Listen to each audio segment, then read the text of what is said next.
இயேசு கிறிஸ்துவின் நாமத்தினாலே இந்த காலை வேளையில கூடி வந்திருக்கிற உங்கள் ஒவ்வொருவரையும் அன்போடு கூட நான் வாழ்த்துகிறேன். கிருபையின் பரிபூரணத்தை பெற்றவர்களாக, நீதியாகிய ஈவின் பரிபூரணத்தை பெற்றவர்களாக இந்த இடத்துல நாம் கூடி வந்திருக்கிறோம். ரோமர் 5:17 பார்க்கிறோம். அல்லாமலும் ஒருவனுடைய மீறுதலினாலே அந்த ஒருவன் மூலமாய் மரணம் ஆண்டு கொண்டிருக்க கிருபையின் பரிபூரணத்தையும் நீதியாகிய ஈவின் பரிபூரணத்தையும் பெறுகிறவர்கள் இயேசு கிறிஸ்து என்னும் ஒருவராலே ஜீவனை அடைந்து ஆளுவார்கள் என்பது அதிக நிச்சயமாமே. இன்றைக்கு நீங்களும் நானும் கிருபையின் பரிபூரணத்தை பெற்றவர்களாய் இருக்கிறோம். நீதியின் ஈவாகிய பரிபூரணத்தை பெற்றவர்களாக நாம் இருக்கிறோம் என்றால் இயேசு கிறிஸ்து என்னும் ஒருவராலே நாம் ஜீவனை அடைந்திருக்கிறோம். அவராலே நாம் ஆளுகை செய்வது அதிக நிச்சயம்.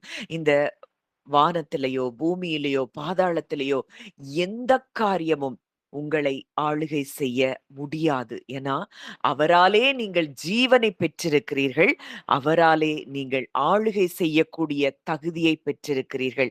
இந்த ஆளுகை செய்வதற்கான தகுதியை பெற்றிருக்கிற நாம் முதலாவது அவருடைய நாமத்தில் இருக்கிற வல்லமையையும் மகிமையையும் நாம் தெரிந்து கொள்ள வேண்டியது அவசியமா இருக்குது. இந்த நாள்ல இருந்து அவருடைய நாமத்துக்கு இருக்கிற வல்லமையை குறித்து நாம் ஆழமாய் தியானிக்க போகிறோம். இதை தியானிக்க தியானிக்க இந்த வார்த்தைகள் உங்க இருதயத்திலே அது ஆழமாய் பதிக்கப்பட உங்க வாழ்க்கையில இருக்கக்கூடிய பயங்கள் விலகும், கலக்கங்கள், சோர்வுகள், அவிசுவாசங்கள் எல்லாம் விலகுகிறதையும் நீங்கள் வானத்துக்குரியவர்களாய் மாறுகிறதையும் இனி வருகிற நாட்களிலே நீங்கள் உணர்கிறவர்களாய் இருப்பீர்கள். நீங்க எப்போ வானத்துக்குரியவர்களாய் நம்ம ஃபீல் பண்றோமோ அப்பதான் இந்த பூமியின் காரியங்களிலிருந்து நம்ம விடுபட முடியும். இல்லனா இந்த பூமியில இருக்கக்கூடிய கவலை, பயம், சோர்வு, இங்க இருக்கக்கூடிய என்னென்ன ரிப்போர்ட்ஸோ மீடியா சொல்லுகிற காரியங்களோ இது எல்லாம் நம்மை மேற்கொள்ளுவதாய் இருக்கும். நாம் வானத்துக்குரியவர்கள் என்பதை அதிகமாய் உணர வேண்டும் என்றால் இயேசு கிறிஸ்து என்னும் ஒருவராலே நாம் ஜீவனை அடைந்து ஆளுகை செய்கிறவர்களாய் இந்த பூமியில் நம்ம இருக்கிறோம்னா அவருடைய நாமத்தின் வல்லமையையும் மகத்துவத்தையும் மகிமையையும் குறித்து நாம் அறிவது அவசியமா இருக்குது. இத்தனை காலம் அந்த இயேசுவின் நாமத்தை குறித்து நீங்க இதுல பலர் செய்திகளை கேட்டிருக்கலாம். ஆனாலும் கூட நான் விசுவாசிக்கிறேன் இந்த நாட்களிலே நம்மை ஆவியானவர் இன்னும் ஆழமாய் இந்த காரியங்கள் அந்த இயேசுவின் நாமத்தை குறித்ததான ஆழமான வெளிப்பாடுகளை கொடுத்து நம்மை பலப்படுத்தி நம்மை எல்லாவற்றிலும் ஆளுகை செய்கிறவர்களாக அவர் நம்மை நிறுத்தப் போகிறார் என்பதில் எனக்கு கொஞ்சம் கூட துளி கூட சந்தேகம் இல்லை. ஏன்னா நிச்சயமாய் அவருடைய நாமத்தை பற்றி பேசும் பொழுதே எல்லா உலகங்களும் நடுங்குகிறதை நீங்கள் அறிந்து கொள்ள வேண்டும். இந்த நாமத்தை குறித்து நம்ம தியானிக்க தியானிக்க உங்க வாழ்க்கையில இருக்கக்கூடிய சகலவிதமான அந்தகார வல்லமைகள், சத்ருவின் கிரியைகள் எல்லாம் வெளியே புறப்பட்டு போகிறதை நீங்கள் பார்க்க முடியும், உணர முடியும்.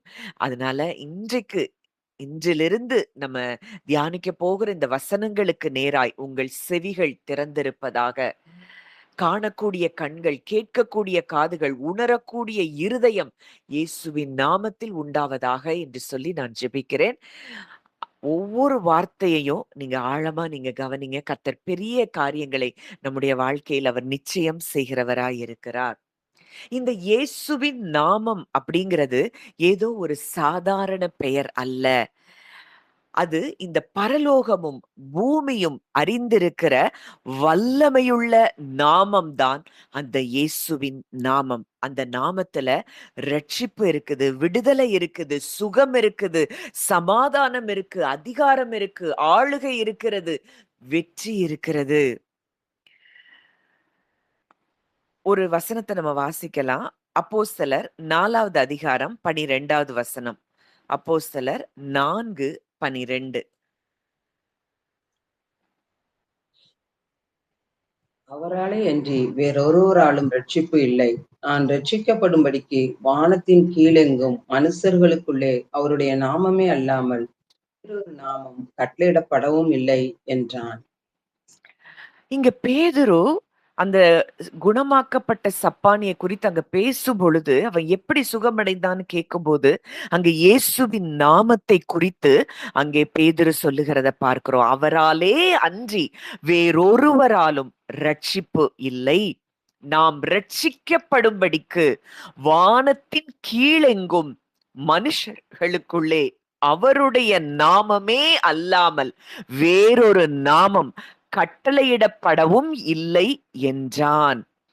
இந்த வசனத்தை குறிச்சு கொஞ்சம் இன்னும் ஆழமா நம்ம தியானிக்க போகிறோம். இந்த வசனம் என்ன சொல்லுது? இது ஏதோ ஒரு ரிலீஜியஸ் காரியத்தை முன்வைத்து பேசவில்லை. இதுதான் சத்தியம், நிஜம். அந்த முடவனை சுகமாக்குன பிறகு அந்த யூத தலைவர்கள், பரிசேயர்கள் எல்லாம் கேள்வி மேல கேள்வி கேட்கிறாங்க. எந்த அதிகாரத்தினால இதை செய்தீர்கள்? பிறவியிலிருந்து சப்பானி, தாயின் வயிற்றில் பிறந்தது முதல் சப்பானியாய் இருந்தவன் ஒரே நொடி பொழுதுல சுகத்தை பெற்றுக்கொண்டான். அப்ப எந்த அதிகாரத்துல நீங்க சுகமாக்குறீங்க? இந்த சுகம் இவனுக்கு, இந்த சுகவீனம், இந்த பலவீனம் இவனுக்கு பிறவியிலிருந்தே உண்டான ஒரு பலவீனமே. இதை எந்த நாமத்தினாலே சுகமாக்கினீர்கள்? அதே அதிகாரம் 10வது வசனம் வாசிங்க ஆண்டி. உங்களால் சிலுவையில் அறையப்பட்டவரும் தேவனால் மரித்தோரிலிருந்து எழுப்பப்பட்டவருமாய் இருக்கிற நசரேயனாகிய இயேசு கிறிஸ்துவின் நாமத்தினாலேயே இவன் உங்களுக்கு முன்பாக சொஸ்தமாய் நிற்கிறான் என்று உங்கள் எல்லோருக்கும், இஸ்ரவேல் ஜனங்கள் எல்லோருக்கும் தெரிந்திருக்க கடவுது. உங்களால் சிலுவையில் அறையப்பட்டவரும் தேவனால் மரித்தோரிலிருந்து எழுப்பப்பட்டவருமாய் இருக்கிற நசரேயனாகிய இயேசு கிறிஸ்துவின் நாமத்தினாலேயே இவன் உங்களுக்கு முன்பாக சொஸ்தமாய் நிற்கிறான் என்று உங்கள் எல்லாருக்கும், இஸ்ரவேல் ஜனங்கள் எல்லாருக்கும் தெரிந்திருக்க கடவது. அங்க அழகா பேதுரு சொல்றாரு, உங்களால் சிலுவையில் அறையப்பட்டவர் தேவனால் மரித்தோரிலிருந்து எழுப்பப்பட்டவருமாய் இருக்கிற நசரேயனாகிய இயேசு கிறிஸ்துவின் நாமத்தினாலே இவன் சுகமானான். அப்போ பேதுரு அவர் ஒரு சிறந்த வழியா இருக்கிறார்னு சொல்லல, அவரும் ஒரு வழின்னு சொல்லல, அவரை நீங்க முயற்சி பண்ணி பாருங்கன்னு சொல்லல. அவர் என்ன சொல்றாரு? அவராலே அன்றி வேறொருவராலும் ரட்சிப்பு இல்லை. இன்னைக்கு மனுஷனுடைய எந்த குறைவோ, அவனுக்கு ஏதோ பணக்குறைவோ இல்ல நோய்கள், பலவீனங்கள், இல்ல தனிமை, இதெல்லாம் எதுவுமே இல்ல. மனுஷனுடைய மிகப்பெரிய குறைவு அப்படின்னு என்னன்னு பார்த்தோம்னா அது தேவனிடத்திலிருந்து பிரிந்திருப்பதுதான். இந்த இடைவெளிய நிரப்புவதற்காகத்தான் இயேசு கிறிஸ்து இந்த பூமிக்கு வந்தார். இழந்து போனதை தேடவும் ரட்சிக்கவுமே மனுஷகுமாரன் வந்தார். இன்னைக்கு இந்த பிறவி சப்பானி தான், அவனால நடக்க முடியாது. அத்தனை வருஷம் அவனை அங்க அலங்கார வாசல்ல கொண்டு வந்து பிச்சை கேட்க வைத்து கொண்டிருந்தவர்கள் இவனுடைய சுகத்தை பார்த்து ஆச்சரியப்படுறாங்க. இது எப்படி நடந்தது? அவனுடைய நான் நம்புறேன், அவனுடைய முதுகு பகுதியிலிருந்து கால் வரைக்கும் எதுவுமே அங்க செயல்படவில்லை. எந்த நரம்புகள், எலும்புகள், இரத்த ஓட்டம் எதுவுமே அங்க சீராக இல்லை. ஆனா இந்த இயேசுங்கிற நாமத்தை சொன்ன மாத்திரத்திலே அது பிறவியிலே வந்த பலவீனமா இருந்தா கூட அந்த கட்டுகள் அங்கே அவிழ்க்கப்பட்டு அங்க அவனுடைய பாடியில எல்லா பகுதிகளிலும் அந்த நார்மலான பிளட் ஃப்ளோவா இருக்கட்டும், அந்த நரம்புகள் உயிர் தெழுந்ததா இருக்கட்டும், எலும்புகள் உயிர் பெற்றதா இருக்கட்டும், எல்லாமே அந்த இயேசுங்கிற நாமத்தினால் நடந்ததை நாம் பார்க்கிறோம். அப்போ என்ன வல்லமை அந்த இயேசுங்கிற நாமத்துக்கு இருக்கு? இயேசுங்கிற நாமத்துக்கு முன்னாடி அது பிறவியிலேயே வந்த பலவீனமா இருந்தா கூட அந்த நாமத்துக்கு முன்பாக அந்த பலவீனங்கள் கூட நிற்க முடியாது. அதுல அந்த வசனத்துல அடுத்த பகுதி சொல்லுது, வானத்தின் கீழங்கும் மனுஷர்களுக்குள்ளே அவருடைய நாமமே அல்லாமல் வேறொரு நாமம் கட்டளையிடப்படவில்லை, கொடுக்கப்படவில்லை. அப்போ வசனம் என்ன சொல்லுது? நீங்க இந்த நாமத்தை சம்பாதிக்கணும்னு சொல்லல. இந்த நாமத்தை நீங்க தகுதி உள்ளவர்களுக்கு வழங்கப்படும்னு சொல்லல. அது கொடுக்கப்பட்ட நாமம், கட்டளையிடப்பட்ட நாமம். இது ஒரு கிருபையின் ஈவு. ஒரு மனுஷன் ஆழமா தண்ணீருக்குள்ள இல்ல கடலுக்குள்ள மூழ்கி கொண்டிருக்கிறான். அவனுக்கு தேவை இப்போ ஒரு கயிறு. அந்த கயிறை கொடுத்துட்டா போதும், அவன் மீண்டு மேல வந்துருவான். அந்த கயிற்றை அவன் சம்பாதிக்கவில்லை. அந்த கயிறு அவனுக்கு கொடுக்கப்பட்டது. இயேசுவும் அந்த கயிற்றை போலத்தான் அவர் வந்தார். அது கொடுக்கப்பட்ட நாமம். அது கிருபையின் பரிசு. மூழ்கி கொண்டிருக்கிற ஒரு மனிதனுக்கு மீட்பு கயிறாய் அது வீசப்பட்டது. அவன் எந்த மனுஷனும் அந்த கயிறை சம்பாதிக்கல. அது அவனுக்கு கொடுக்கப்பட்டது. இயேசுவின் நாமம் அப்படின்னா அந்த நபர் ஆகிய இயேசு கிறிஸ்துவை உடையவர்களாய் நாம் இருக்கிறோம். அந்த நாமம் அப்படிங்கிறது வெறும் பெயரை குறிப்பது அல்ல. அது அந்த நபருடைய கேரக்டர், நேச்சரை குறிக்குது, ஆளுகையை குறிக்குது, அவருடைய குணத்தை, தன்மையை குறிக்கிறதா இருக்கிறது, அவருடைய மகிமையை, அவருடைய வல்லமையை குறிக்கிறதா இருக்கிறது அந்த இயேசு என்கிற நாமம். அது மாத்திரம் அல்ல, அவருடைய அன்பு, அவருடைய கிருபை, அவருடைய இரக்கம், அவருடைய நீதியான தன்மை, அவருடைய உயிர்த்தெழுதலின் வல்லமை எல்லாம் இந்த இயேசுங்கிற நாமத்துக்குள்ளே அடங்கி இருக்கிறது. இன்னைக்கு இந்த இயேசுங்கிற நாமத்தை தவிர வேற எந்த நாமத்துக்கும் வல்லமை இல்லை. ஏன்னா வேற எந்த மனிதனும் இந்த உலகத்துல கடவுள்களா பிறந்திருக்கிறோம் அப்படின்னு சொல்றவங்க, அந்த அந்த தேவர்கள், அந்த மனிதர்கள் கூட இயேசு செய்ததை யாரும் செய்யவில்லை. இப்ப புத்தரை பத்தி பாக்குறோம். நிறைய பேர் புத்தாவை ஃபாலோ பண்றாங்க. அவர் என்ன டீச் பண்றாரு? நல்ல வாழ்க்கைய டீச் பண்றாரு. மோசே கிட்ட இருந்து நியாயப்பிரமாணத்தை நம்ம பெற்றுக்கொண்டோம். தீர்க்கதரிசிகள் தேவனுடைய செய்திகளை நமக்கு சொல்றாங்க. ஆனா நம் இரட்சகராகிய இயேசு கிறிஸ்து மாத்திரமே, அவர் தேவகுமாரன் தான். அவர் மனிதனாக வந்தார், பாவம் இல்லாமல் வாழ்ந்தார், நம்முடைய பாவங்களுக்காக மரித்து உயிரோடு எழுந்து நம்ம பாவத்தினால், அக்கிரமங்களினாலும் பாவங்களினாலும் மரித்தவர்களாய் இருந்த நம்மையும் உயிர்ப்பித்து இன்றைக்கு அவருடனே கூட உன்னதத்தில் நம்மை உட்கார செய்திருக்கிறார். அவரே பலமாய் ரூபிக்கப்பட்ட தேவகுமாரனாய் இருக்கிறார். அவராலே அன்றி வேறொருவராலும் ரட்சிப்பு இல்லை. அதனால அவர் மட்டும்தான் ரட்சகரா இருக்க முடியும். என்ன காரியத்துல இருந்தாலும் நமக்கு விடுதலை வேணும்னா அந்த நாமத்தை சொல்லும் பொழுதே நீங்கள் விடுதலை பெறுகிறீர்கள். இயேசு சொல்றாரு, நானே வழியும் சத்தியமும் ஜீவனுமாயிருக்கிறேன். ஜீவ அப்பம் நானே அப்படின்னு அவர் சொல்றாரு. அவர் ஒருவரே. அந்த வசனத்தை வாசிக்கலாம். ரோமர் 1 வரும். பலமாய் ரூபிக்கப்பட்ட தேவகுமாரன். அந்த வசனத்தை வாசிங்க.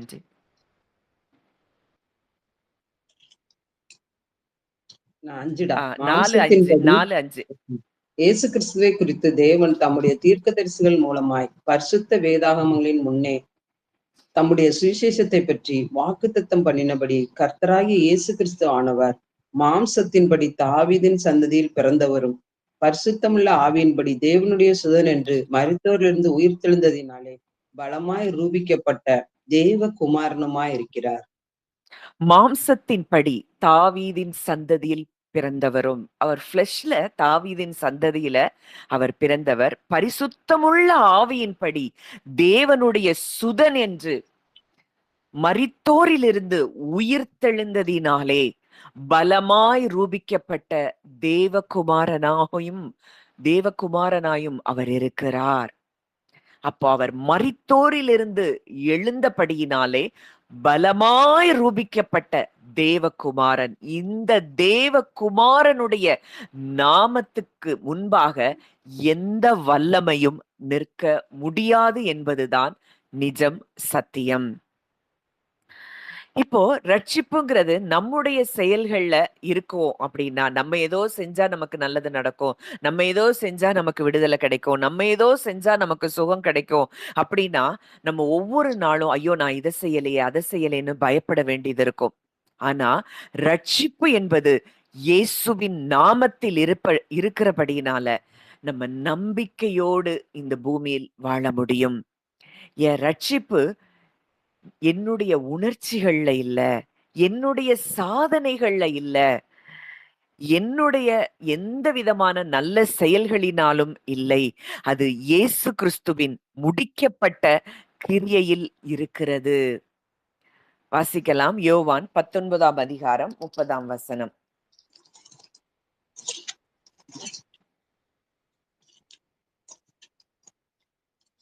யோவான் 19:30. இயேசு காடியை வாங்கின பின்பு முடிந்தது என்று சொல்லி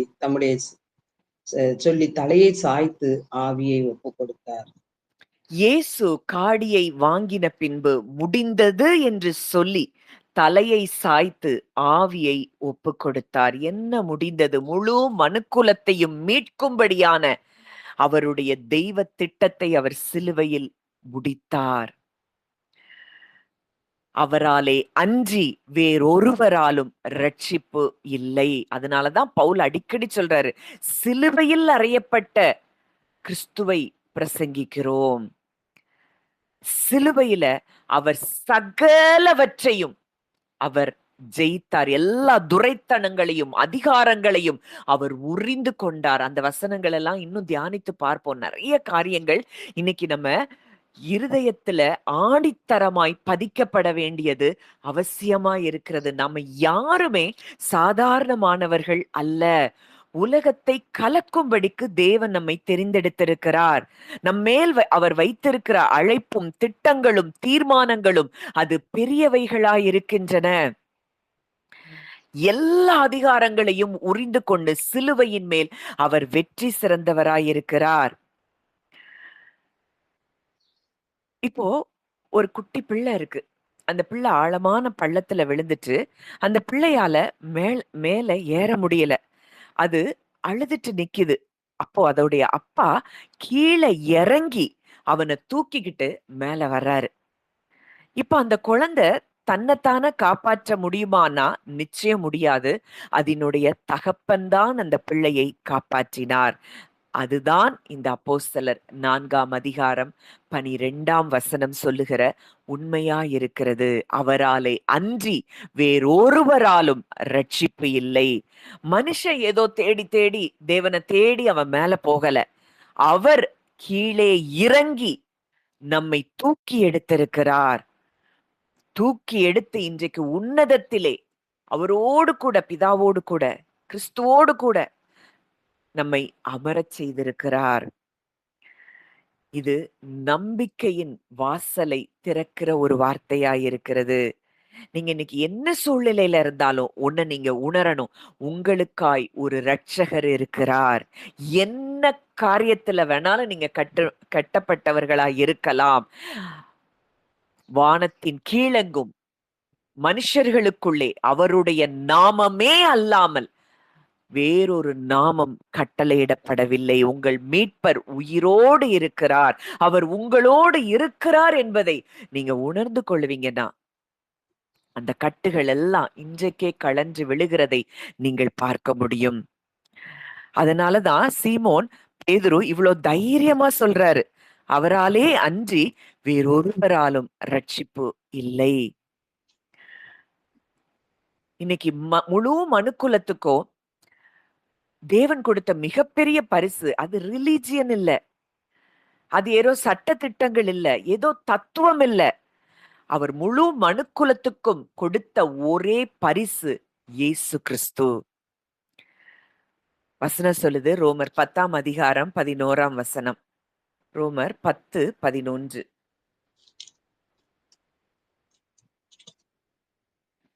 அவரை விசுவாசிக்கிறவன் எவனோ அவன் வெட்கப்படுவதில்லை என்று வேதம் சொல்லுகிறது. அவரை விசுவாசிக்கிறவன் எவனோ அவன் வெட்கப்படுவதில்லை என்று வேதம் சொல்லுகிறது. அவருடைய மனுஷர்களுக்குள்ளே ரட்சிக்கப்படும்படிக்கு வேறொரு நாமம் கட்டளையிடப்படவில்லை. அவரை விசுவாசிக்கிறவன் எவனோ அவன் வெட்கப்படுவதில்லை என்று வேதம் சொல்லுகிறது. நம்ம மத்தேயுல பார்க்கிறோம், அவருக்கு இயேசு என்று பெயரிடுவாயாக, அவர் தமது ஜனங்களின் பாவங்களை நீக்கி அவர்களை ரட்சிப்பார். இன்னைக்கு நம்ம பழைய ஏற்பாட்டுல பார்க்கிறோம், நம்முடைய பாவங்கள் தான் அவரிடத்திலிருந்து நம்மை பிரிக்கிறது. ஆதாம் அதுதான் பிரிச்சது.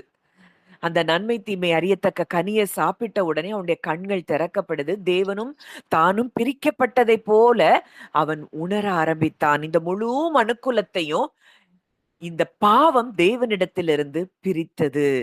கொலோசேர் 1 பார்க்கிறோம், முன்னே அந்நியராயும் துர்க்கிரியைகளினால் மனதிலே சத்துருக்களாயும் இருந்த உங்களையும் அவர் பரிசுத்தராகவும் குற்றமற்றவர்களாகவும் கண்டிக்கப்படாதவர்களாகவும் தமக்கு முன் நிறுத்தும்படியாக.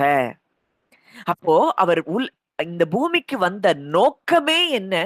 மறுபடியும் நம்மை அவரோடு கூட ஒன்று சேர்ப்பதற்காக, அதற்கு தடையாய் நிற்கிற பாவங்களிலிருந்து நம்மை முற்றிலும் ரட்சித்து, நம்மை பரிசுத்தம் உள்ளவர்களாக, குற்றமற்றவர்களாக, கண்டிக்கப்படாதவர்களாக அவரோடு கூட நம்மை சேர்க்கும்படிக்குத்தான் அவர் இந்த பூமிக்கு வந்தார்.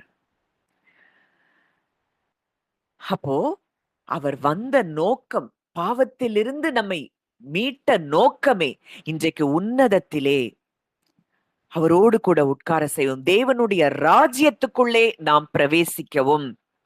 அந்த மறுபிறப்புல நமக்கு நடக்கிற காரியம் என்ன? அந்த நிக்கோதேமு கிட்ட இயேசு சொல்றாரு,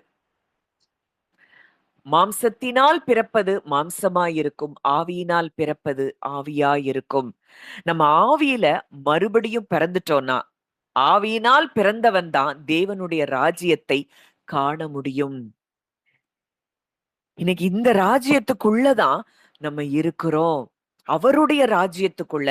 கொலோசேர் 1:13 பார்க்கிறோம், இருளின் அதிகாரத்தினின்று நம்மை விடுதலையாக்கி தமது அன்பின் குமாரனுடைய ராஜ்யத்துக்கு உட்படுத்தினவராயிருக்கிற பிதாவாகிய தேவனை ஸ்தோத்தரிக்கிறேன். இருளின் அதிகாரத்திலிருந்து நம்ம விடுதலையாகி விட்டோம்.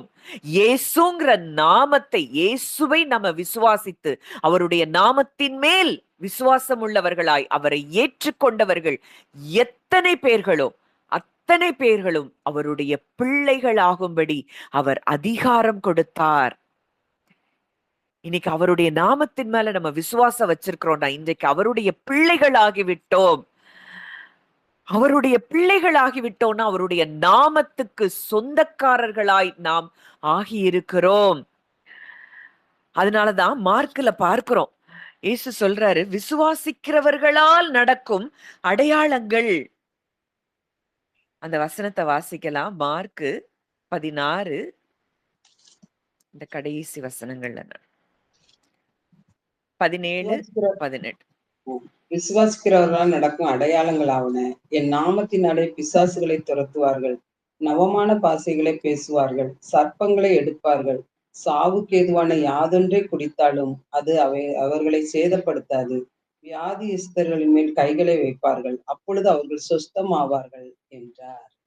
விசுவாசிக்கிறவர்களால் நடக்கும் அடையாளங்கள், என் நாமத்தினாலே பிசாசுகளை துரத்துவார்கள். இப்போ விசுவாசித்த உடனேயே இந்த நாமத்துக்கு சொந்தக்காரர்களாய் நாம் மாறுகிறோம். அப்போ இந்த நாமத்துக்கு சொந்தக்காரர்களா நம்ம மாறிட்டோம் அப்படிங்கிறது இந்த காணக்கூடாத உலகத்தில் இருக்கிற அத்தனை ஆவிகளுக்கும் தெரியும். நமக்கு தான் தெரியல நம்ம யாருன்னு. அதனால நம்ம ஒரு வார்த்தை, நமக்குள்ள இருக்கிற அதிகாரத்தை அவைகள் அறிந்திருக்கின்றன.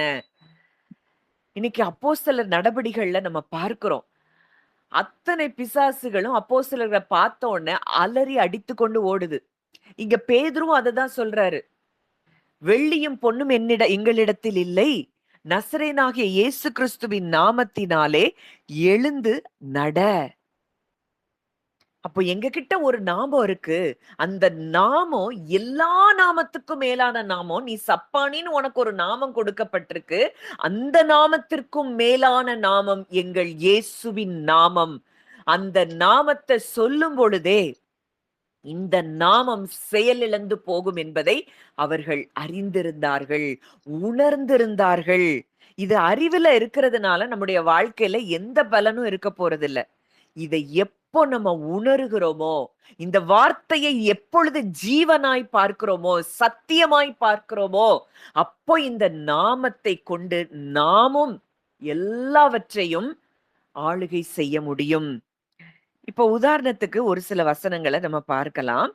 அப்போஸ்தலர்ல நம்ம அந்த வசனத்த பார்க்கிறோம். விசுவாசிக்கிறவர்களால் நடக்கும் அடையாளங்கள்ல. இப்போ அப்போஸ்தலர் 5ஆம் அதிகாரம் 16ஆம் வசனம். சுற்று சுற்றுப்பட்டணத்தில் இருந்து திரளான ஜனங்கள் பிணியாளிகளையும் அசுத்த ஆவிகளால் பாதிக்கப்பட்டவர்களையும் எருசலேமுக்கு கொண்டு வந்தார்கள். அவர்கள் எல்லோரும் குணமாக்கப்பட்டார்கள். சுற்றுப்பட்டணங்களிலும் இருந்து திரளான ஜனங்கள் பிணியாளிகளையும் அசுத்த ஆவிகளால் வாதிக்கப்பட்டவர்களையும் எருசலேமுக்கு கொண்டு வந்தார்கள். அவர்கள் எல்லாரும் குணமாக்கப்பட்டார்கள். இந்த பரிசுத்த ஆவியின் நிறைவை பெற்ற இந்த அப்போஸ்தலர்களுக்குள்ள ஒரு காரியம் நன்றாய் விளங்கினது. இந்த இயேசு கிறிஸ்து என்னும் நாமத்தை உடையவர்களாய் நம்ம இருக்கிறோம்னா முதல்ல நம்ம உணரணும். ஆளுகை செய்யணும்னா நம்ம எந்த இடத்துல இருக்கிறோங்கிறத நம்ம அறியணும், உணரணும். இவங்க கிட்ட கொண்டு வந்த எல்லாரும் அங்கே குணமாக்கப்பட்டார்கள். வியாதியஸ்தர்கள் சுகமானார்கள், பிசாசு பிடித்தவர்கள் விடுதலையாக்கப்பட்டார்கள். எப்ப பார்த்தாலும் அந்த கட்டு இருக்கு, இந்த கட்டு இருக்கு, அவங்கவுங்கள கட்டிட்டாங்க, இவங்க உங்களை கட்டிட்டாங்க, இந்த செய்வினை, அந்த மந்திரம், இந்த ஏவல், இந்த பில்லிசூனியம், கட்டு இருக்குன்னு சொல்லிட்டே இருக்கிற வரைக்கும் கட்டு இருக்கத்தான் செய்யும். இயேசுங்கிற நாமத்துல நம்ம பேசும் பொழுது அது ஒரு நேரம் தான் அந்த அந்த பேரை சொல்லும் பொழுதே சகல உலகமும் நடுங்கும். அதோட முடிஞ்சு போச்சு. எந்த செய்வினையும் நமக்கு செயல்படாதுங்கிறது முதல்ல நமக்கு புரியணும். நீங்க கிறிஸ்துவுக்குள்ள இருக்கிறீங்கன்னா எந்த வல்லமை உங்களை தொட முடியும்? எந்த வல்லமை உங்களை தொட அவர் அனுமதிப்பார்? அவர் எல்லா துரைத்தனங்களையும் அதிகாரங்களையும் உரிந்து கொண்டவருக்குள்ள நீங்க இருக்கிறீங்க. எந்த துரைத்தனங்களும் அதிகாரங்களும் உங்களை ஆளுகை செய்ய முடியும்? எந்த இருளின் அதிகாரம் உங்களை ஆளுகை செய்ய முடியும்? இன்றைக்கு இந்த அறிவு இல்ல, இந்த நாலேஜ் இல்ல. அதனாலதான் இன்னும் மனுஷனை போல சிந்தித்து, மனுஷரை போல யோசித்து, லோக பிரபுக்களில் ஒருவர்களைப் போல நம்ம என்ன செய்யறோமா? அழிந்து கொண்டிருக்கிறோம். அடுத்த வசனம் அப்போஸ்தலர் 8ஆம் அதிகாரம் 7ஆம் வசனம்.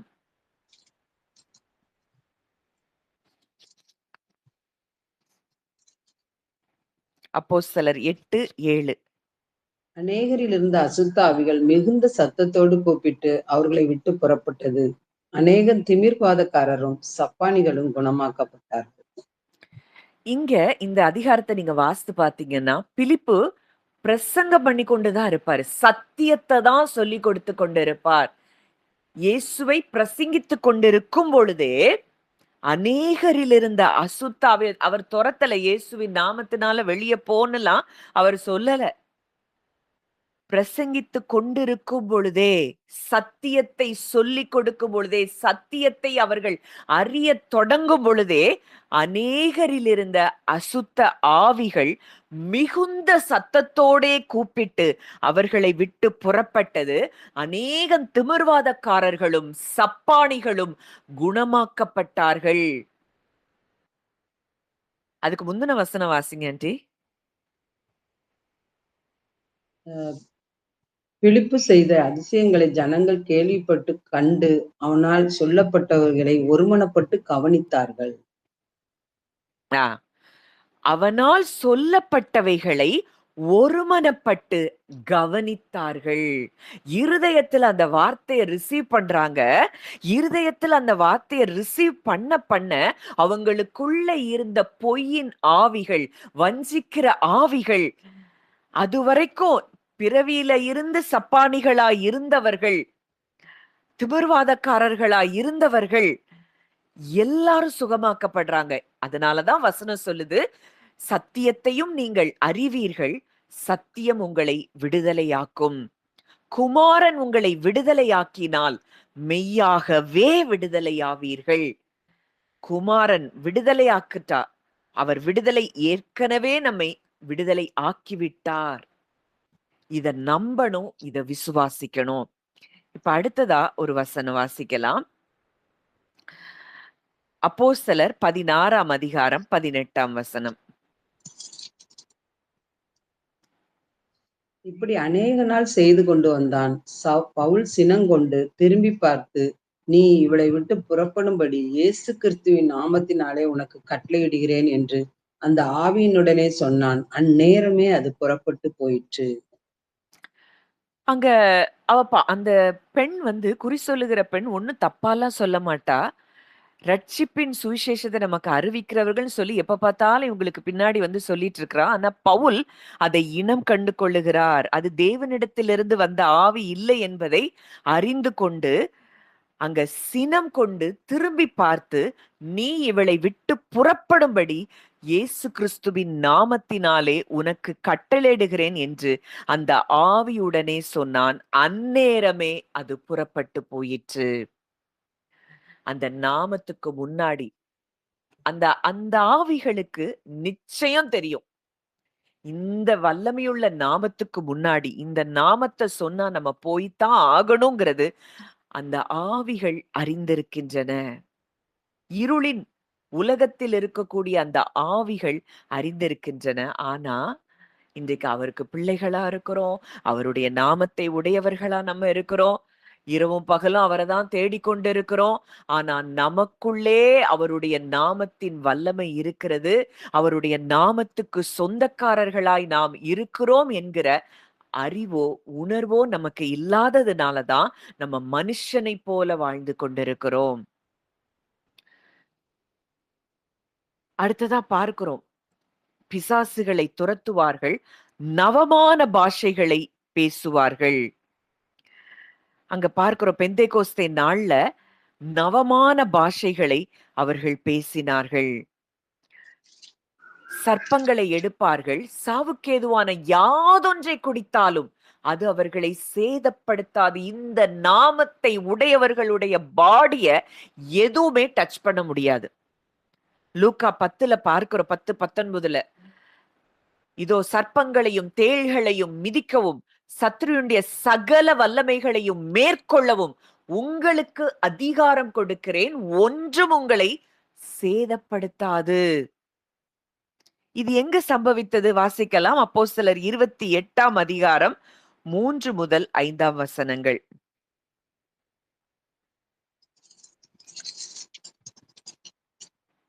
பவுல் சில விறகுகளை வாரி அந்த நெருப்பின் மேல் போடுகையில் ஒரு விரியன் பாம்பு அனலுரைத்து புறப்பட்டு அவனுடைய கையை கவ்வி கொண்டது. விஷப்பூச்சி அவன் கையிலே தொங்குகிறதை அந்நியராகி அந்த தீவார் கண்டபோது, இந்த மனுஷன் கொலை பாதகன், இதற்கு சந்தேகம் இல்லை, இவன் சமுத்திரத்துக்கு தப்பி வந்தும் பலியானது இவனை பிழைக்க விட்டவில்லை என்று தங்களுக்குள்ளே சொல்லிக் கொண்டார்கள். அவன் அந்த பூச்சியை தீயிலே உதறி போட்டு ஒரு தீங்கும் அடையாதிருந்தான். இதுதான் வசனம் சொல்லுது. அதுக்காக வம்படியா போய் எதையாவது நம்ம செய்யணும்னு சொல்லல. ஆக்சிடென்டலா என்ன நடந்தா கூட நம்ம சோதித்து பார்க்க தேவன் சொல்லவில்லை. ஆனால் முழு பரலோகமும் நம்மேல கண்காணித்து கொண்டிருக்கிறாங்க. எந்த எந்த ஒரு காரியமா இருந்தாலும் நம்ம சரீரத்தை தொட அவருடைய நாமம் அனுமதிப்பதில்லை. அவருடைய நாமத்துக்கு சொந்தக்காரர்களாய் நம்ம இருக்கிறோம்னா நம்ம சரீரம் வரைக்கும் நம்ம பாதுகாக்கப்படுகிறோம். இதை என்றைக்காவது நம்ம உணர்றோமா? எத்தனை பயங்கள் இன்னும் நம்மள ஆட்டி படைச்சிட்டு இருக்கு. இன்னைக்கு நமக்குள்ளேயும் பயம் இருக்கு, கவலை இருக்கு, சோர்வு இருக்கு, எதிர்காலத்த குறித்து கவலை எல்லாம் இருக்கு அப்படின்னா, நம்ம இந்த நாமத்தை உடையவர்கள் என்கிற இந்த நாலேட்ஜ் நமக்கு இல்லாதபடியினால தான். நான் பேசுவேன். இயேசுவின் நாமத்தை உடையவளா நான் இருக்கிறேன். நான் பேசுறது தான் நடக்கும். ஆளுகைய உங்களுக்கு தேவன் கொடுத்திருக்கிறார். இங்க பவுல் விறகுகள வாரி நெருப்புல போடும்போது விரியன் பாம்பு அனல் உரைத்து புறப்பட்டு அவனுடைய கையை கவ்விக்கொண்டது.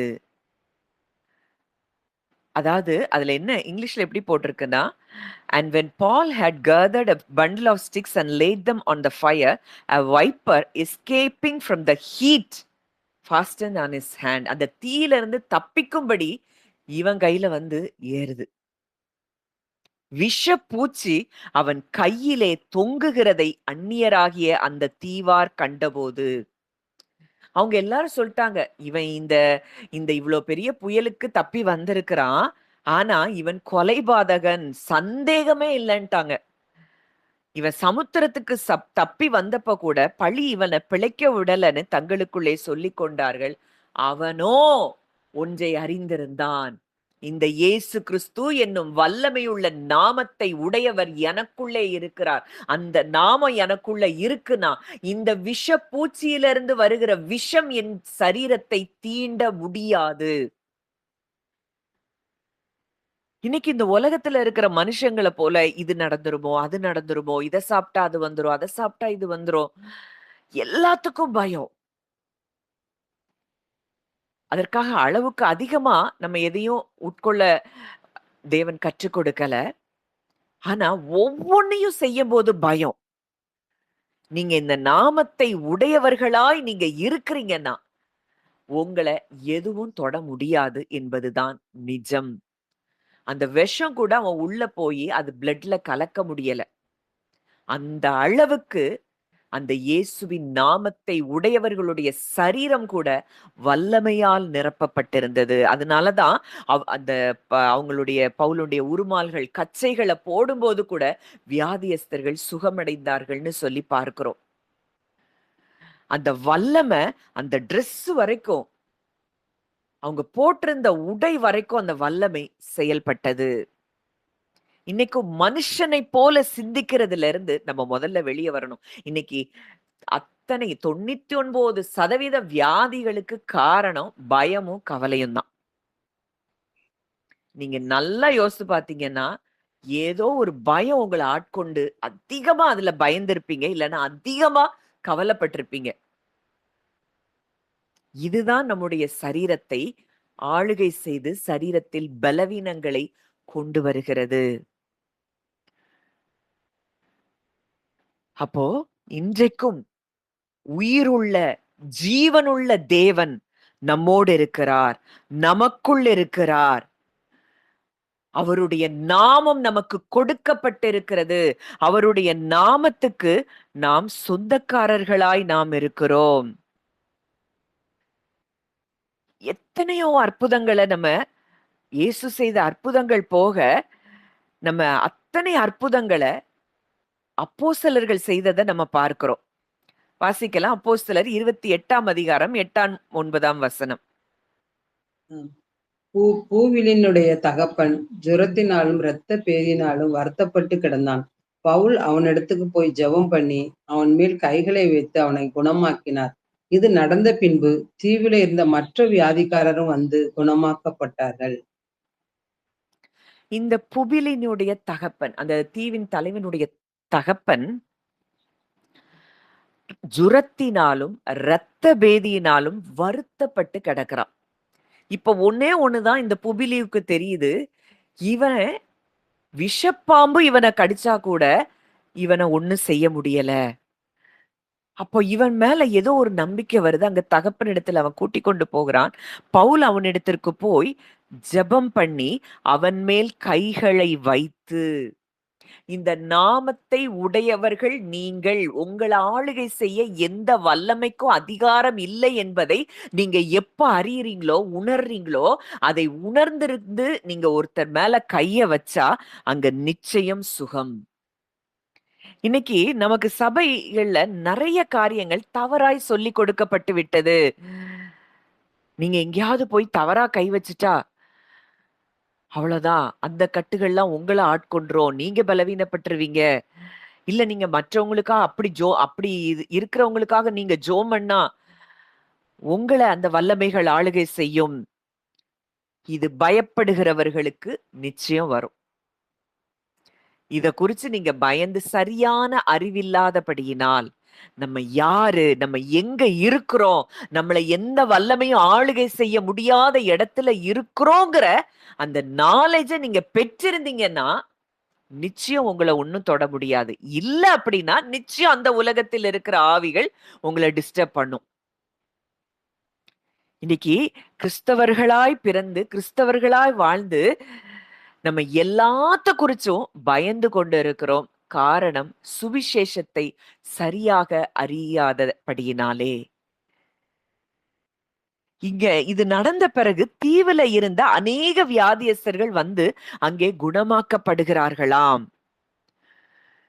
பவுல ஒரு காலத்துல இவங்க எப்படி நினைக்கிறாங்க? இவன் கொலைபாதகன். வசனம் சொல்லுது, இன்னைக்கு உலகம் உங்கள குறித்து இப்படிதான் சொல்லிட்டு இருக்கலாம். உங்கள அற்பமா நினைச்சிட்டு இருக்கலாம். இவங்க இது என்ன இயேசு இயேசுன்னு பேசிட்டு இருக்கிறாங்க. ஆனா ஒரு நாள் வரும். நீங்க இந்த இயேசுங்கிற நாமத்துல நீங்க வல்லமை உள்ளவர்களா ஸ்ட்ராங்கா நீங்க அவரை நம்ப ஆரம்பிக்கும் பொழுது, விசுவாசிக்க ஆரம்பிக்கும் பொழுது, இத அறிந்து உணரும் பொழுது, வசனம் சொல்லுது, எழும்பி நம்ம பிரகாசிக்கும் பொழுது அவருடைய மகிமை ஏசாயா 60ல நம்ம பார்க்கிறோம். அந்த வசனத்தை வாசிக்கலாம். ஏசாயா, ஒரு நிமிஷம், 60 17 நினைக்கிறேன்.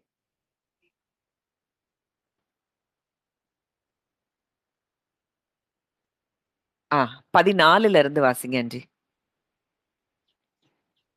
60, 14. 14.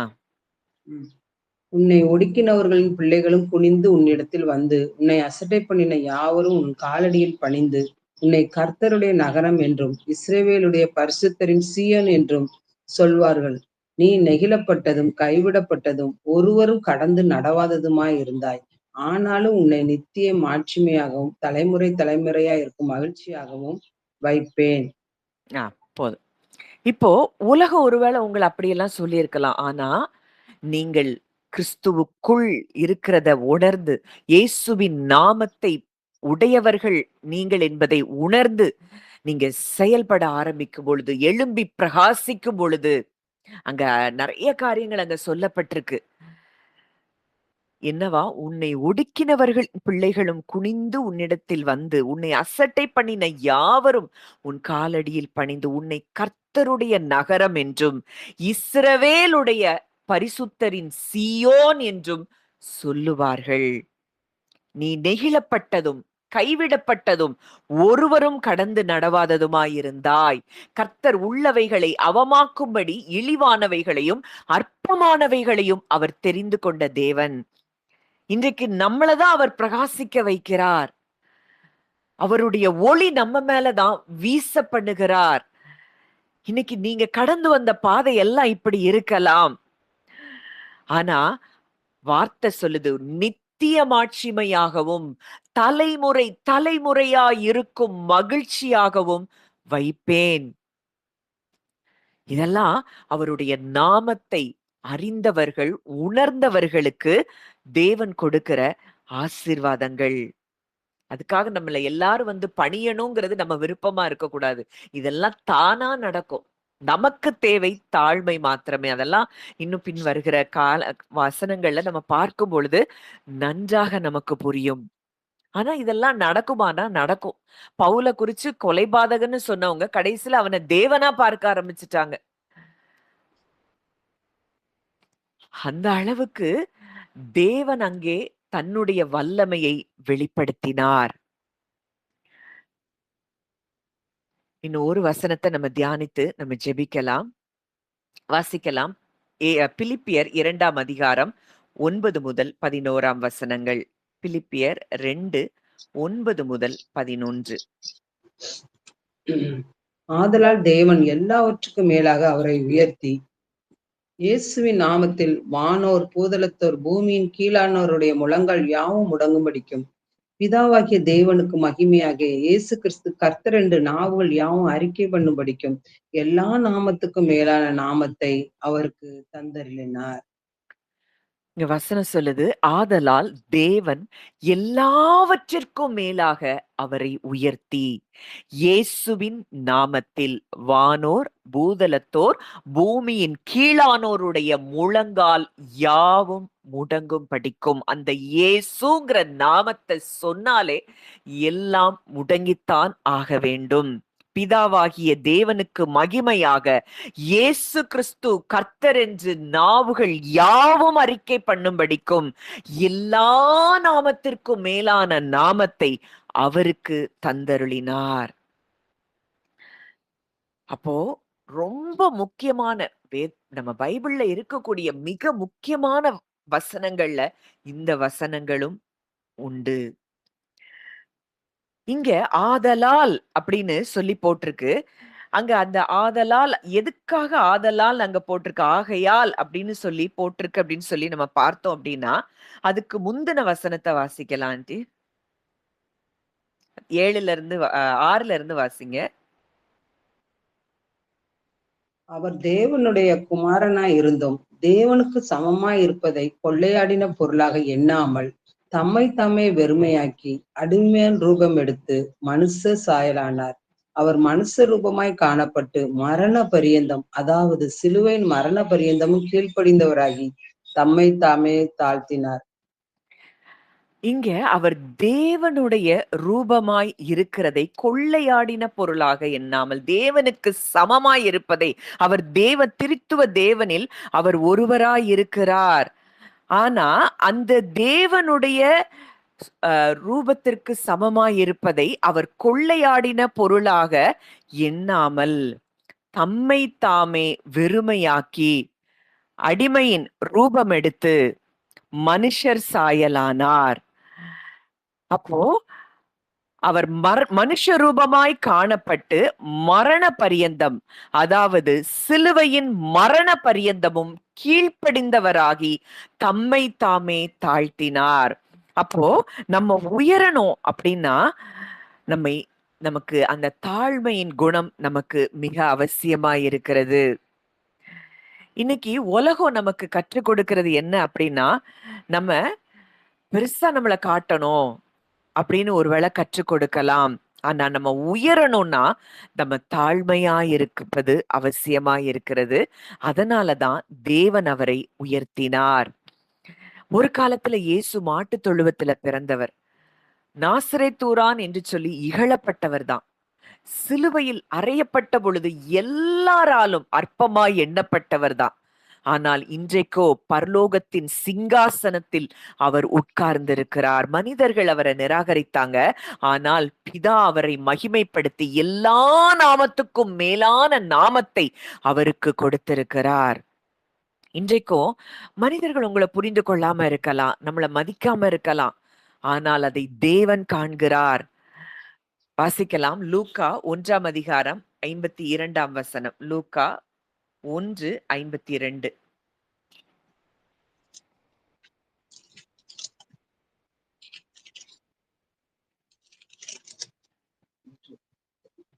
பலவான்களை ஆசனங்களில் இருந்து தள்ளி தாழ்மையுள்ளவர்களை உயர்த்தினார். பலவான்களை ஆசனத்திலிருந்து தள்ளி தாழ்மை உள்ளவர்களை உயர்த்தினார். அப்போ தாழ்மை உள்ளவர்களுக்கு தேவன் என்ன கொடுக்கிறார்? கிருபை கொடுக்கிறார். பெருமை உள்ளவர்களுக்கோ தேவன் எதிர்த்து நிற்கிறார். இதுதான் இன்றைக்கு அந்த நாமத்துக்குள்ள இருக்கக்கூடிய வல்லமை. அந்த வல்லமையுள்ள நாமத்தை உடையவர்கள் எப்படி இருக்கணும்? தாழ்மையா இருக்கணும்.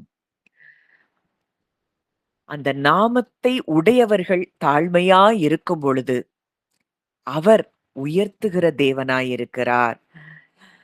இந்த உயர்வு, இயேசுவுக்கு கொடுத்த உயர்வு, பிதா கொடுத்த உயர்வு சாதாரண உயர்வு இல்லை.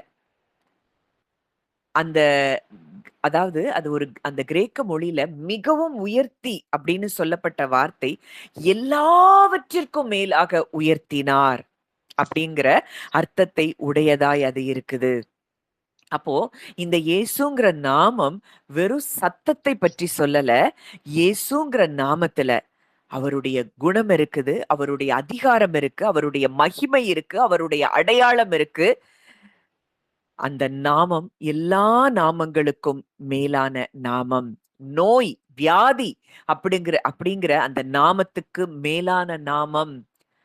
பிறவியிலேயே வந்த வியாதிக்கு கூட அந்த வியாதிங்கிற அந்த நாமத்துக்கு கூட பிறவி வியாதி அந்த நாமத்துக்கும் மேலான நாமம், பயம் என்கிற நாமத்துக்கு மேலான நாமம், மரணம் என்கிற நாமத்துக்கு மேலான நாமம். ஏன்னா மரண பிசாசை அவர் அழித்து விட்டார். இனி மரணம் நம்மை ஆளுகை செய்ய முடியாது. தோல்வி அப்படிங்கிற நாமத்துக்கு மேலான நாமம், சாத்தானுக்கு மேலான நாமம். இது எல்லாமே என்னது டெம்பரரி. ஆனால் இயேசு கிறிஸ்துவின் நாமம் மாத்திரமே நித்தியமான நாமம், மேலான நாமம். அந்த நாமத்துக்கு முன்னாடி இது எல்லாம் முடங்கி வெளியேற வேண்டியதுதான் அவசியமாயிருக்கிறது, முக்கியமாயிருக்குது. இப்போ இதுல 3 உலகங்கள் சொல்லப்பட்டிருக்கு. வானோர், பூதலத்தோர், பூமியின் கீழானோருடைய முழங்கால் யாவும் முடங்கும். அப்போ பரலோகத்தில் உள்ளவைகள்னா தூதர்கள், அங்க பரலோக சேனைகள் இருக்கு.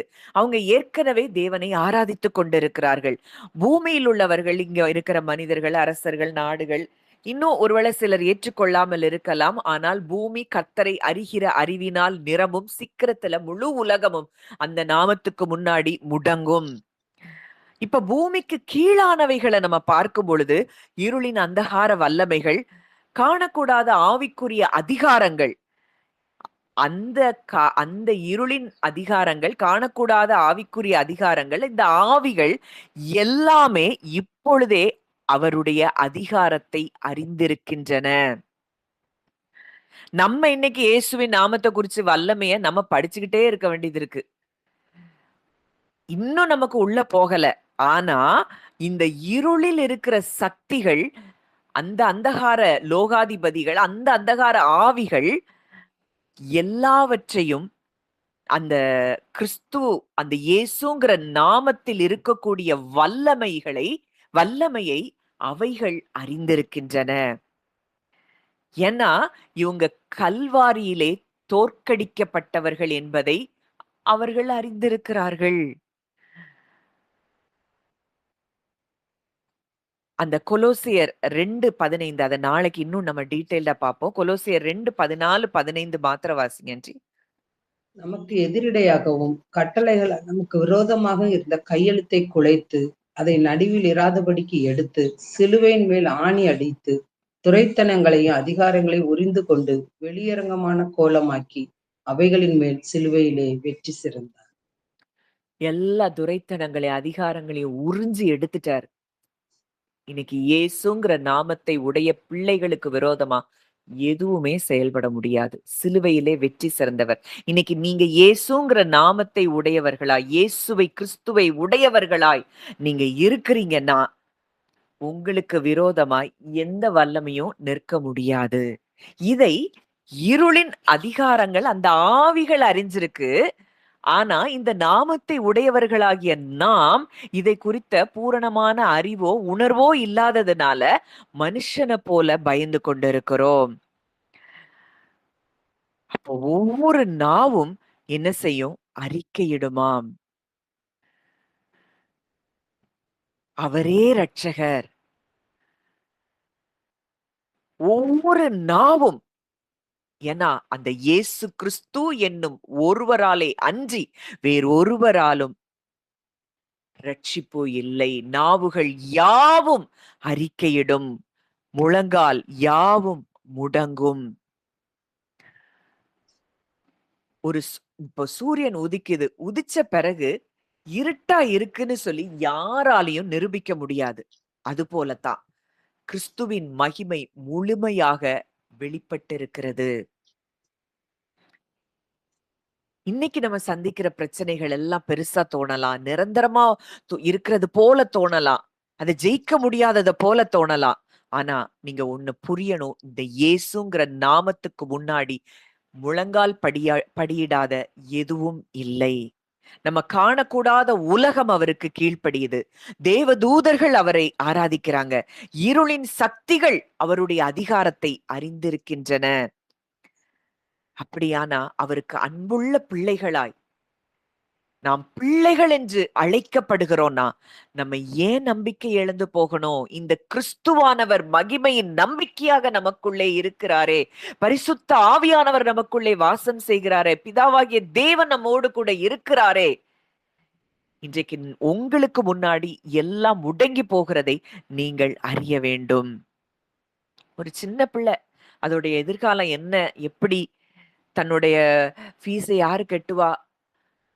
எதுவும் அதுக்கு பயமே இல்ல. அதுக்கு ஒண்ணே ஒண்ணு தெரியும். அப்பா இருக்கிறார். அது பயப்படுறதே கிடையாது.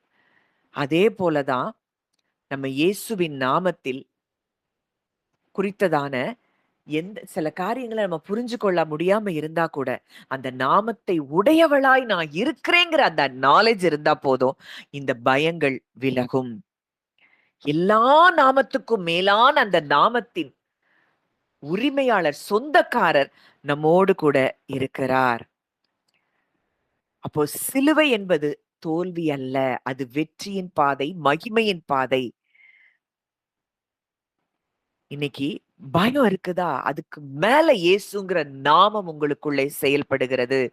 பலவீனங்கள் இருக்குதா? அந்த இயேசுங்கிற நாமம் உங்களுக்குள்ள இருந்தா அந்த பலவீனம் அது வெளியேறத்தான் செய்யணும். நீங்க உணரணும். இந்த நாமத்தை உடையவளாய் நான் இருக்கிறேன். எல்லா நாமத்துக்கும் மேலான நாமத்தை உடையவர் இன்றைக்கு உங்க கூட இருக்கிறார். உங்களுக்குள்ள இருக்கிறார். இதை இன்னும் நீங்க ஆழமாய் அறிய அறிய அறிய உலகத்தை கலக்குகிறவர்களாய் நாம் மாறுவோம். எந்த டிப்ரஷனோ, ஆங்ஸைட்டியோ எதுவும் அந்த நாமத்துக்கு முன்னாடி நிற்க முடியாது. இந்த இயேசுங்கிற நாமம் நமக்கு முத்திரையாய் நமக்கு கொடுக்கப்பட்டிருக்கிறது. ஒரு ராஜாவுடைய முத்திரை இருந்தா என்ன வேணாலும் அவங்க செய்ய முடியும். அது அவர் கையெழுத்து போட்டாருன்னா, அவர் சொன்னதுதான் நடக்கும். அதுபோலதான் இந்த இயேசுங்கிற நாமத்தை உடையவர்களாய் நம்ம இருக்கிறோம்னா, இது பரலோக அதிகாரத்தின் முத்திரையாய் இருக்கிறது. நமக்கு அந்த முத்திரை கொடுக்கப்பட்டிருக்குன்னா, நம்ம என்ன பேசுறோமோ, நம்ம என்ன சொல்றோமோ, அதுதான் நடக்கும். அந்த பவர நமக்கு கொடுத்திருக்கிறத நம்ம உணர்ந்தவர்களாய், நம்ம அப்படியே கொஞ்ச நேரம் நம்ம ஜெபிக்கலாம். ஒரு பாடல நான் பாடுறேன். இன்னைக்கு காலையில முதல்ல வந்தவங்க அந்த பாடல நீங்க கேட்டிருப்பீங்க. அவருடைய நாமம் வல்லமையுள்ள நாமம். வானத்திலும் இந்த பூமியிலும் வல்லமையான ஒரு நாமம் உண்டு. வானத்திலும் இந்த பூமியிலும் வல்லமையான ஒரு நாமம் உண்டு. மனுஷருக்குள்ளே வல்லமையாய் வேறொரு நாமம் இல்லை. மனுஷருக்குள்ளே வல்லமையாய் வேறொரு நாமமில்லை. அவர் நாமம் இயேசு கிறிஸ்து. அவர் நாமம் இயேசு கிறிஸ்து. அவர் நாமத்தில் மன்னிப்பு உண்டு. அவர் நாமத்தில் ரட்சிப்பு உண்டு. அவர் நாமத்தில் மன்னிப்பு உண்டு. அவர் நாமத்தில் ரட்சிப்பு உண்டு. நாம் ரட்சிக்கப்படுவதற்கென்று வேறே நாமம் நமக்கில்லையே. நாம் ரட்சிக்கப்படுவதற்கென்று வேறே நாமம் நமக்கில்லையே. அவர் நாமம் இயேசு கிறிஸ்து. அவர் நாமம் இயேசு கிறிஸ்து.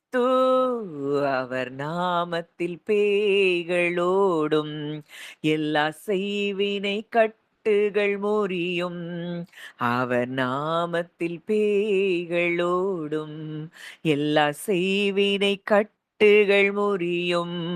நாம் விடுதலை அடைவதற்கென்று வேறே நாமம் நமக்கில்லையே. ஒருவேளை இத்தனை காலம் இந்த செய்வினை, இந்த மந்திரம், பில்லி சூனியம் இத நம்பிட்டு இருந்தீங்கன்னா, இன்றைக்கு இந்த நாமத்தை சொல்லும் பொழுதே அந்த கட்டுகள் எல்லாம் முறிந்து விழுகின்றன. உங்க குடும்பங்களை ஆதிக்கம் செலுத்திக் கொண்டிருந்த அந்த ஆவிகளுடைய வல்லமைகள் எல்லாம் இயேசுவின் நாமத்தில் அவைகள் வெளியேறுகின்றன. ரீபால ஹாஷெல பிரீக்க தூக்கரவா. உங்களை தொட எந்த வல்லமைக்கும் அதிகாரம் இல்லை என்கிற இந்த சத்தியத்தை நீங்க உணர ஆரம்பிங்க. அவர் நாமத்தில் அற்புதம் நடக்கும். தீமையானாலும் நன்மையாய் மாறும். அவர் நாமத்தில் அற்புதம் நடக்கும். தீமையானாலும் நன்மையாய் மாறும். நம் காரியம் வாய்ப்பதற்கென்று வேறே நாமம் நமக்கில்லையே. நம் காரியம் வாய்ப்பதற்கென்று வேறே நாமம் நமக்கில்லையே. அவர் நாமம் இயேசு கிறிஸ்து. அவர் நாமம் இயேசு கிறிஸ்து. அவர் நாமத்தில் ஆரோக்கியம் உண்டு.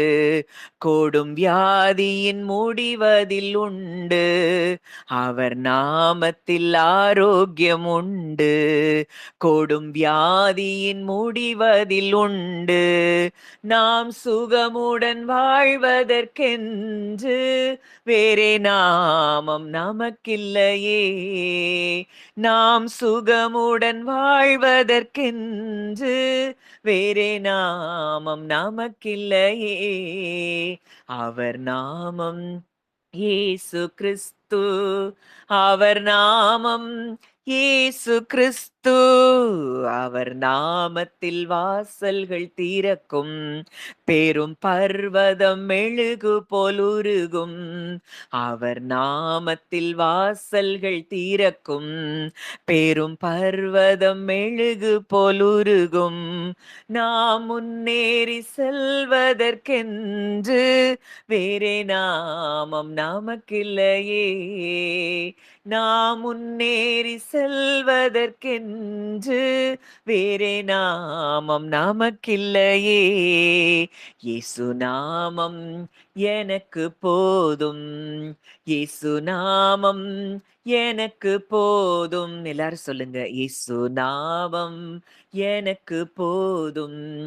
இயேசு நாமம் எனக்கு போதும்.